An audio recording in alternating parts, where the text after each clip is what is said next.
Dalam setiap zaman, Tuhan membangkitkan orang-orang gagah perkasa bagi pelayanan pekerjaannya. Orang-orang yang siap dan rela hati untuk turun ke berbagai tempat dengan situasi dan kondisi apapun, membawa terang Injil kepada mereka yang sedang berdiri di tepi jurang kebinasaan. Mereka menantikan pertolongan. Waktunya bersaat teduh dengan Tuhan melalui bacaan Alkitab 1 pasal sehari dalam kitab sejarah bangsa Yahudi bahagian 8. Nehemia pasal 11, daftar penduduk Yerusalem dan Yehuda. Mari baca Alkitab, mari dengar Alkitab, dan marilah lakukan apa yang tertulis di dalam Alkitab. Sebab ketekunan di dalam membaca Alkitab dan menghidupkannya, usahamu tidak akan sia-sia. Tuhan Yesus memberkati. Salam kasih dan doa di dalam nama Tuhan Yesus dari Rumah Produksi Endang Silitonga Tanjung Bible Audio Ministry.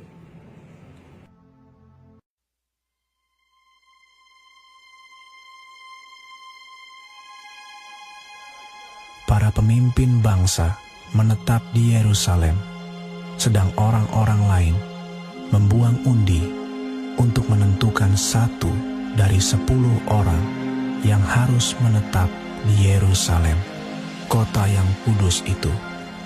Sedang yang 9 orang lagi tinggal di kota-kota yang lain. Orang-orang memuji setiap orang yang rela menetap di Yerusalem. Inilah kepala-kepala provinsi Yehuda yang menetap di Yerusalem, sedang di kota-kota di Yehuda setiap orang, yakni orang-orang Israel awam, para imam, orang-orang Lewi, para budak di bait Allah, dan keturunan para hamba Salomo tinggal di tanah miliknya, di kotanya sendiri. Di Yerusalem tinggal orang-orang dari Bani Yehuda dan Bani Benyamin. Dari anak-anak Yehuda, Ataya bin Uzia, bin Zakaria, bin Amaria, bin Sefaca, bin Mahalaleel, dari Bani Peres. Dan Maaseya bin Baruch, bin Kolhoze, bin Hazaya, bin Adaya, bin Yoyarib, bin Zakaria, keturunan orang Shela. Semua Bani Peres yang tinggal di Yerusalem berjumlah 468 orang yang gagah perkasa. Dan inilah Bani Benyamin: Salu bin Mesulam, bin Yoed, bin Pedaya, bin Kolaya, bin Maaseya, bin Itiel, bin Yesaya. Dan sesudah dia, Gabai, Salai, 928 orang. Yoel bin Zikri adalah pengawas mereka, sedang Yehuda bin Hasenua adalah wakil penguasa kota. Dari para imam, Yedaya bin Yoyarib, Yakin, Seraya bin Hilkia, bin Mesulam, bin Zadok, bin Merayot, bin Ahitub, pemuka rumah Allah, dan saudara-saudara mereka yang bertugas di rumah itu, 822 orang. Pula Adaya bin Yeroham, bin Pelalia, bin Amzi, bin Zakaria, bin Pasyur, bin Malkia, dan saudara-saudaranya, kepala-kepala kaum keluarga, 242 orang. Dan Amasai bin Asareel, bin Ahzai, bin Masilemot, bin Immer, dan saudara-saudara mereka, pahlawan-pahlawan yang gagah perkasa, 128 orang, dengan Zabdiel bin Gedolim sebagai pengawas mereka. Dari orang-orang Lewi, Semaya bin Hasub, bin Azrikam, bin Hasabia, bin Buni, pula Sabetai dan Yozabad, kepala-kepala orang-orang Lewi yang mengawasi pekerjaan di luar rumah Allah. Lalu Matanya bin Mika, bin Zabdi, bin Asaf, pemimpin yang mengangkat nyanyian syukur dalam doa, dan Bakbukia, orang kedua di antara saudara-saudaranya, dan Abda bin Samua, bin Galal, bin Yedutun. Semua orang Lewi di kota kudus ada 284 orang.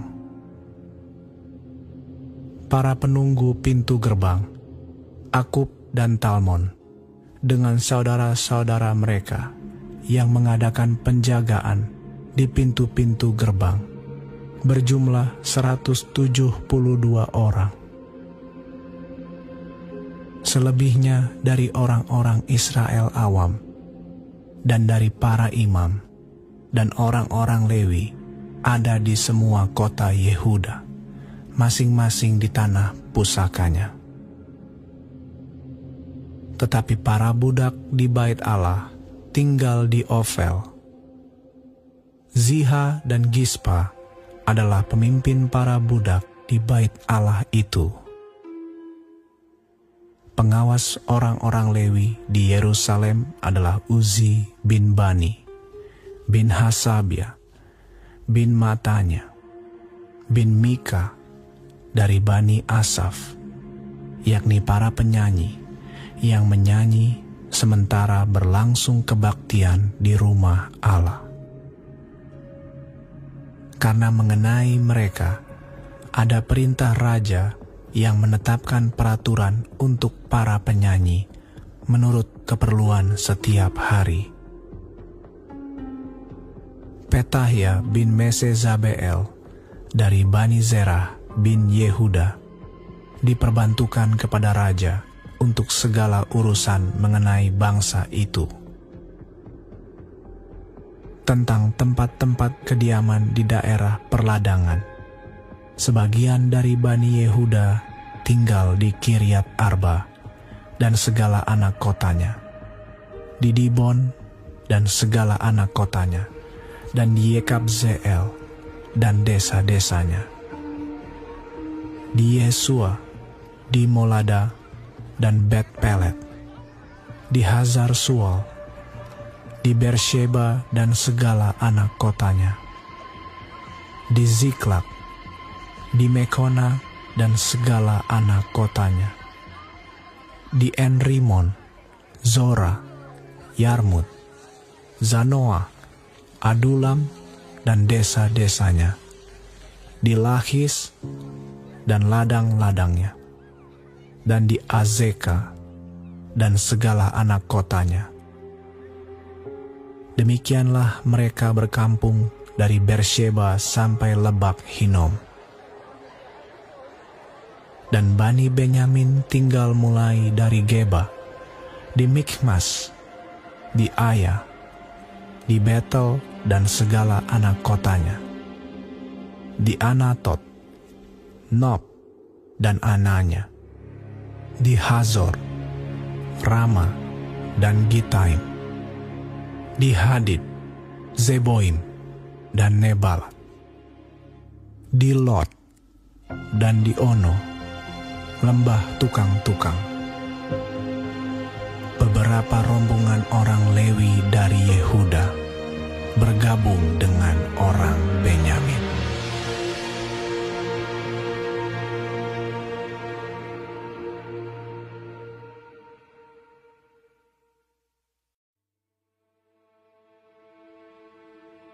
Kita telah menyelesaikan bacaan Alkitab 1 pasal sehari dalam kitab Nehemia pasal yang ke-11.